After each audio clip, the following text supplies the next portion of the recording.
Hello and a warm welcome to the AI with Arun Show. Imagine stepping out tonight, looking up at the night sky, and realizing that many of the stars you see are actually moving lights, part of a massive invisible digital highway floating right above our heads. There are two things that have happened in the last 2 months. On June 12th, 2026, a historic bell rang at Nasdaq stock market. SpaceX, Elon Musk's company, went public under the ticker symbol SPCX1, raising a staggering $85.7 billion. By the close of day one, its valuation was hovering around 2.1 trillion. This was not just a successful financial debut, it was the moment the space industry transitioned from a spectacular government funded frontier into a highly structured, capital intensive commercial playground. And then in July, Vikram 1 happened in India, where Skyroot launched the first spaceship into a low Earth orbit, LEO. In this episode, we're going to walk through this new cosmic economy. We'll explore how companies are positioning themselves, how the rules of physics dictate their balance sheets, and how a new framework is helping us map who will conquer the final frontier and who might get left on the launch pad. To understand where we are today, let's look at the prime real estate of space. Low Earth orbit, or LEO. Think of LEO like a bustling crowded downtown area in a major city. There are only so many good parking spots. Under international rules, orbital slots and radio frequencies are given out on a first come, first served basis. If you don't park your satellites there first, you lose the right to that spot forever. SpaceX understood this real estate game early.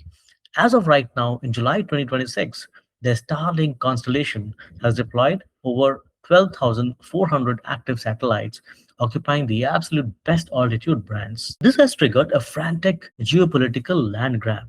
Late stage competitors can no longer just copy SpaceX. They are forced to find creative shortcuts. They're building secure networks for militaries, vertically integrating their factories, and racing to build reusable rockets just to keep their foot in the orbital door. With so many players rushing into the sky, how do you make sense of who is actually winning? To do that, we use a tool called Commercial Space Maturity Model. Now, think of this model as a five-step ladder. At the bottom are levels 1 and 2. We have the builders and qualifiers.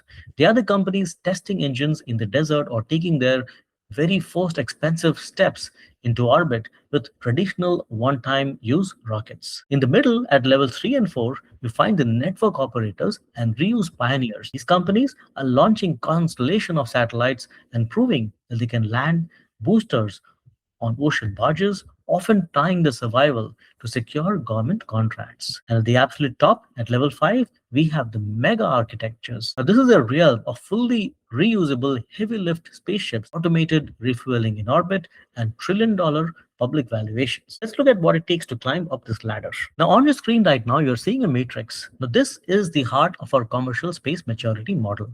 It outlines the exact technical and financial hurdle a company must clear to move up a level. Think of it graduating through school. Level 1 is the science lab. You're doing static test fires on Earth, hoping things don't explode. To graduate to level 2, you must successfully put a payload into orbit. Level 2 is the delivery service. You can get to orbit, but you throw away the rocket every time. To reach level 3, you must prove that you can land that rocket vertically on its feet. Level 3 is the factory floor. You are mass producing satellites and trying to fly your landed rocket boosters a second or a third time. Level 4 is the integrated network. You're combining different orbits and securing high paying defense contracts. To make the final leap to level 5, you must achieve the holy grail, a fully reusable super heavy launch system and the ability to transfer fuel from rocket to rocket in the vacuum of space. Now let's map the actual players onto our ladders. When we look at the corporate map, the first thing that jumps out is how lonely it is at the very top. SpaceX is currently the sole occupant of level 5. They have achieved a level of vertical integration and financial scale that no one else can match. Because of this, the rest of the industry is bifurcating. At level 4, traditional giants like ULA and SATCOM operators like Telesat and OneWeb are building protective walls around themselves by focusing on high margin B2B partnerships and national security contracts. Meanwhile, at level 3, we have hungry challengers like Blue Origin, Rocket Lab, and AST Space Mobile working feverishly to scale up. And at the bottom, at level 1 and 2, innovative startups are still trying to prove their core technologies. Let's look closer at how these battles are playing out, starting at the top. Let's talk about level 5 and the giant silver beast dominating it, which is SpaceX Starship. On May 22nd, 2026, SpaceX launched Flight 12 from the massive Starship version 3. This was not just a single test flight. When the upper stage was coasting through space, it did something critical. It successfully relit its vacuum optimized engine. But even more fascinating was how they monitored the ship's re entry. Standing on the ground, you can't see how heat tiles perform at thousands of degrees.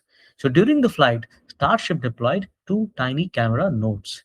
These nodes flew alongside the spacecraft, scanning the heat shield in real time and beaming diagnostic data back to Earth before the ship splashed down in the Indian Ocean. This level of detail is paving the way for Starship to perform autonomous in orbit refueling, a technology that NASA desperately needs to land astronauts on the moon for the Artemis missions in 2027 and 2028. Just below SpaceX at level 4, we find the masters of dual use business model.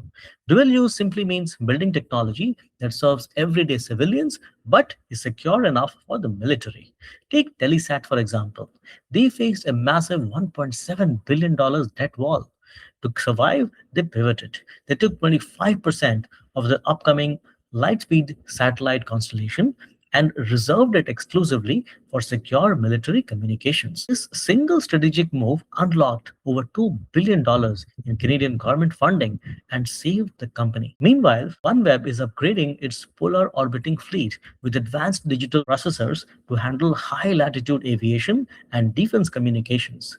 But level 4 is not easy. Traditional launch giant ULA is trying to scale up its new Vulcan rocket, but a recent nozzle anomaly on a Space Force launch has forced them into ongoing engineering reviews, showing that even mature operators face constant technical hurdles. Moving down to level 3, we see the absolute chaotic frontline of the rocket business. Blue Origin, it's trying to scale its heavy lift New Glenn rocket.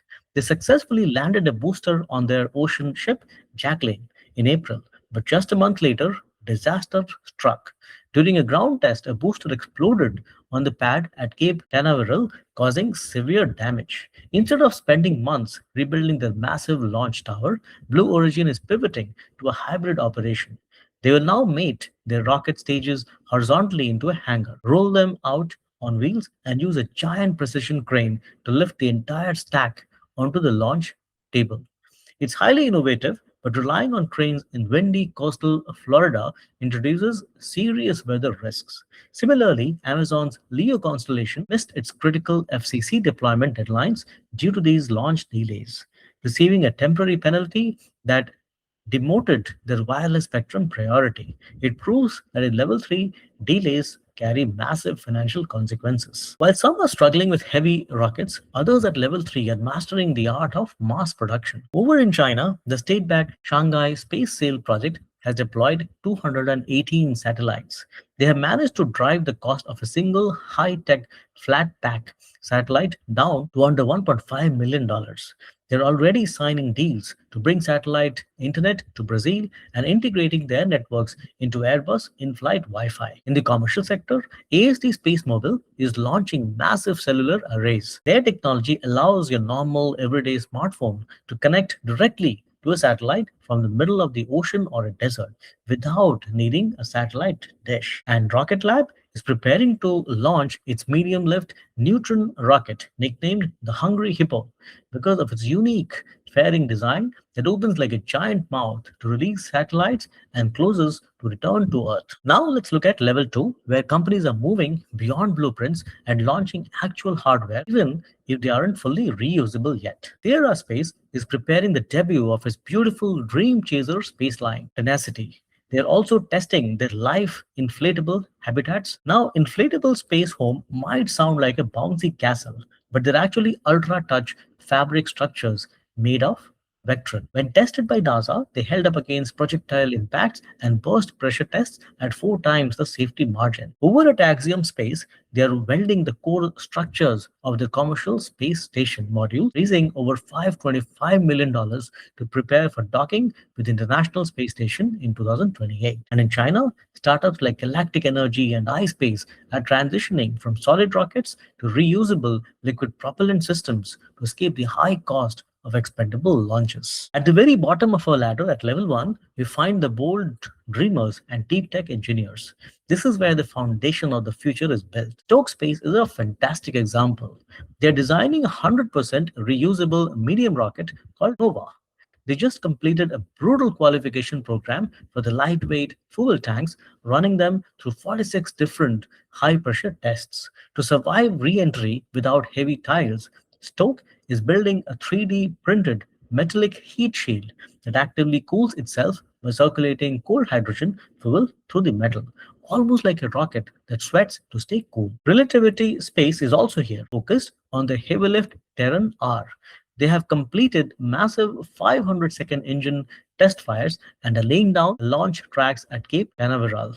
Level 1 is capital intensive and quiet, but this is where the next generation of giants will be born. To truly understand why these companies are desperately climbing the commercial space maturity model, we have to look at the cold, hard math of a rocket science. It all comes down to the Tsiolkovsky rocket equation, which is shown here. The equation tells us a brutal truth.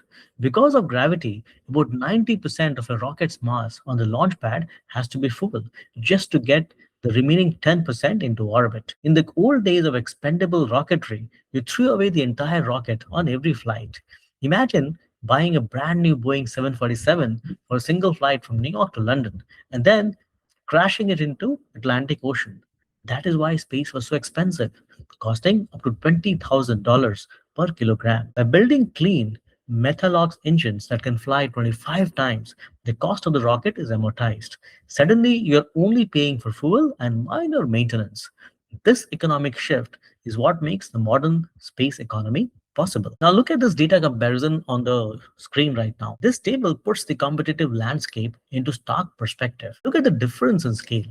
While Amazon, SpaceSail, and OneWeb are measuring their fleet in the hundreds, Starlink is operating with over 12,000 units in orbit. The gap is massive and explains why SpaceX is the undisputed king of level 5.